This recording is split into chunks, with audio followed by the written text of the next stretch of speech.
दोस्तों, मैं हूँ प्रियंका चौरसिया। आपके अपने YouTube चैनल धर्मवेदी में आपका स्वागत है।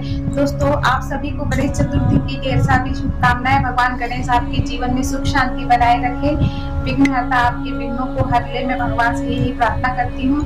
तो दोस्तों, आज की इस वीडियो में मैं आपको ये बताने जा रही हूँ त्योहार कब मनाया जाएगा, उसका शुभ मुहूर्त क्या है और इसकी पूजा विधि क्या है, गणेश चतुर्थी क्यों मनाया जाता है। तो दोस्तों चलिए, नीचे दिए हुए कमेंट बॉक्स में मुझे कमेंट करिएगा कि आपको मेरा वीडियो कैसा लगता है। मुझे लाइक करिए, सब्सक्राइब करिए, नीचे दिए हुए बेल आइकन को दबाना ना भूलें ताकि मेरे आने वाले वीडियो का नोटिफिकेशन आप तक सबसे पहले पहुंचे। तो चलिए, आपका ज्यादा समय ना लेते हुए अपने वीडियो की ओर आगे बढ़ती हूँ। दोस्तों, सबसे पहले मैं आपको ये बता दूं कि गणेश चतुर्थी को हम कई नामों से जानते हैं, जैसे विनायक चौथ, गणेश चतुर्थी, डंडा चतुर्थी और कलंकी चतुर्थी। तो दोस्तों, ये त्योहार जो है अधिकतर महाराष्ट्र राज्य के लोग बड़ी धूमधाम के साथ मनाते हैं। वो अपने घर में इस दिन गणेश चतुर्थी के दिन मूर्ति की स्थापना करते हैं, गणेश जी की उनकी विधि विधान से पूजा करते हैं और 10 दिन तक ये पूजा अर्चना चलती रहती है। उसके पश्चात 10वें दिन अनंत चतुर्थी के दिन मूर्ति का विसर्जन कर दिया जाता है। तो दोस्तों चलिए, आपको मैं ये बता दूं कि इस वर्ष जो है गणेश चतुर्थी का त्योहार कब मनाया जाएगा। इस वर्ष जो है गणेश चतुर्थी का त्योहार 30 अगस्त दोपहर मंगलवार 3:34 से आरंभ हो जाएगा और इसकी समापन तिथि यानी चतुर्थी की जो समापन तिथि है 31 अगस्त को 3:23 दोपहर तक चतुर्थी तिथि समाप्त हो जाएगी। परंतु दोस्तों, हमारी मूर्ति की स्थापना का जो शुभ मुहूर्त निकला है वो है 31 अगस्त को 11:05 पे मूर्ति की स्थापना हम शुरू कर सकते हैं और ये जो समय है रात्रि 1:38 तक ही रहेगी। यानी 1 सितंबर को रात्रि 1:38 तक ही ये शुभ मुहूर्त मूर्ति स्थापना का रहेगा। इस बीच हमें अपनी मूर्ति की स्थापना कर देनी है। और दोस्तों, इस बार बड़ा शुभ योग बन रहा है।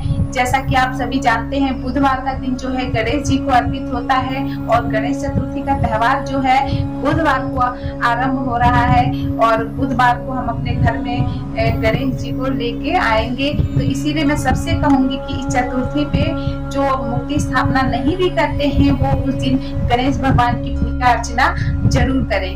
तो चलिए दोस्तों, मैं आपको ये बता दूं कि गणेश चतुर्थी की पूजा की विधि क्या है और इनमें हमें किन किन नियमों का विशेष रूप से ध्यान रखना चाहिए। तो दोस्तों, सबसे पहले हमें एक चौकी लेनी चाहिए, उसपे गंगा जल छिड़क देना चाहिए। गंगा जल छिड़कने के पश्चात उसपे हमें लाल रंग का कपड़ा बिछाकर उस पे कुछ अक्षत छिड़क देना चाहिए। जब हम अक्षत छिड़क देते हैं उसके पश्चात हमें उस पे भगवान गणेश की मूर्ति को स्थापित कर देना चाहिए। जब गणेश भगवान की मूर्ति की स्थापना हम उस पे कर देते हैं उसके पश्चात हमें गणेश भगवान को सबसे पहले गंगा जल से छिड़क कर उन्हें स्नान करवाना चाहिए। जब हम गणेश भगवान को स्नान करा देते हैं उसके पश्चात हमें ध्यान रखना चाहिए कि गणेश भगवान के दोनों तरफ यानी दाईं और बाईं दोनों तरफ 2 सुपारी यानी एक सुपारी दोनों तरफ अवश्य रखनी चाहिए। ये माना जाता है कि ये रिद्धि सिद्धि के नाम से हम इन सुपारियों को वहाँ पे विराजित करते हैं। तो दोस्तों, ये इतना कार्य करने के पश्चात हमें गणेश जी की दाईं तरफ कलश की स्थापना एक साफ कपड़े में बांध कर देनी चाहिए और उस कलश में हमें जल भरकर उसमें पुष्प और पान के पत्ते, अक्षत आदि डाल देना चाहिए और उस गणेश जी के दाईं तरफ उस कलश की स्थापना कर देनी चाहिए। जब हम ये सारा कार्य कर लेते हैं उसके पश्चात हम अपने परिवार के लोगों के साथ भगवान गणेश की विधि विधान से पूजा करते हैं। पूजा करते समय हमेशा ये याद रखना चाहिए गणेश भगवान को हमें सिंदूर चढ़ाना चाहिए और उन्हें भोग में मोदक और लड्डू अवश्य ही चढ़ाना चाहिए। अगर आप मोदक नहीं चढ़ा सकते हैं तो कोई बात नहीं, आप उन्हें लड्डू का भोग अवश्य लगाएं और ये याद रखें कि भोग लगाने के पश्चात हम उसे लड्डू को प्रसाद के रूप में अवश्य बांटें। तो दोस्तों, इस प्रकार हमें गणेश भगवान की पूजा 10 दिन तक सुबह शाम दोनों टाइम हमें अवश्य करनी चाहिए और गणेश जी का पाठ करना चाहिए, गणेश जी की कथा सुननी चाहिए और दोनों टाइम यानी सुबह और शाम जिसने गणेश जी की मूर्ति की स्थापना की है वो उनकी आरती करें और आरती के पश्चात वो प्रसाद जरूर वितरित करें। ये सब गणेश चतुर्थी की पूजा के नियम है।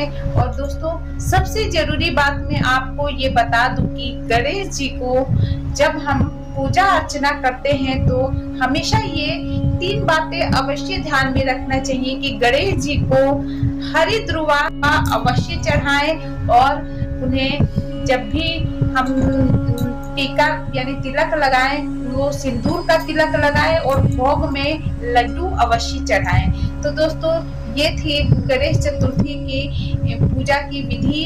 और सबसे लास्ट में मैं आपको ये बता देना चाहती हूँ कि गणेश चतुर्थी में हमें चंद्रमा की तरफ बिल्कुल भी नहीं देखना चाहिए, क्योंकि ये मान्यता है कि गणेश जी द्वारा चंद्रमा को श्राप दिया गया था।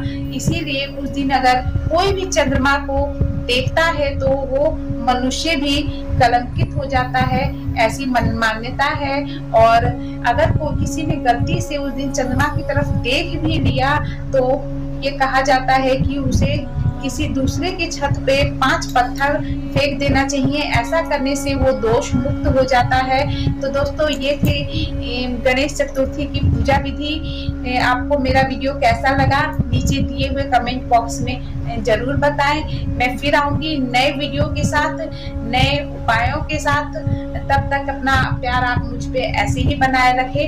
नमस्कार।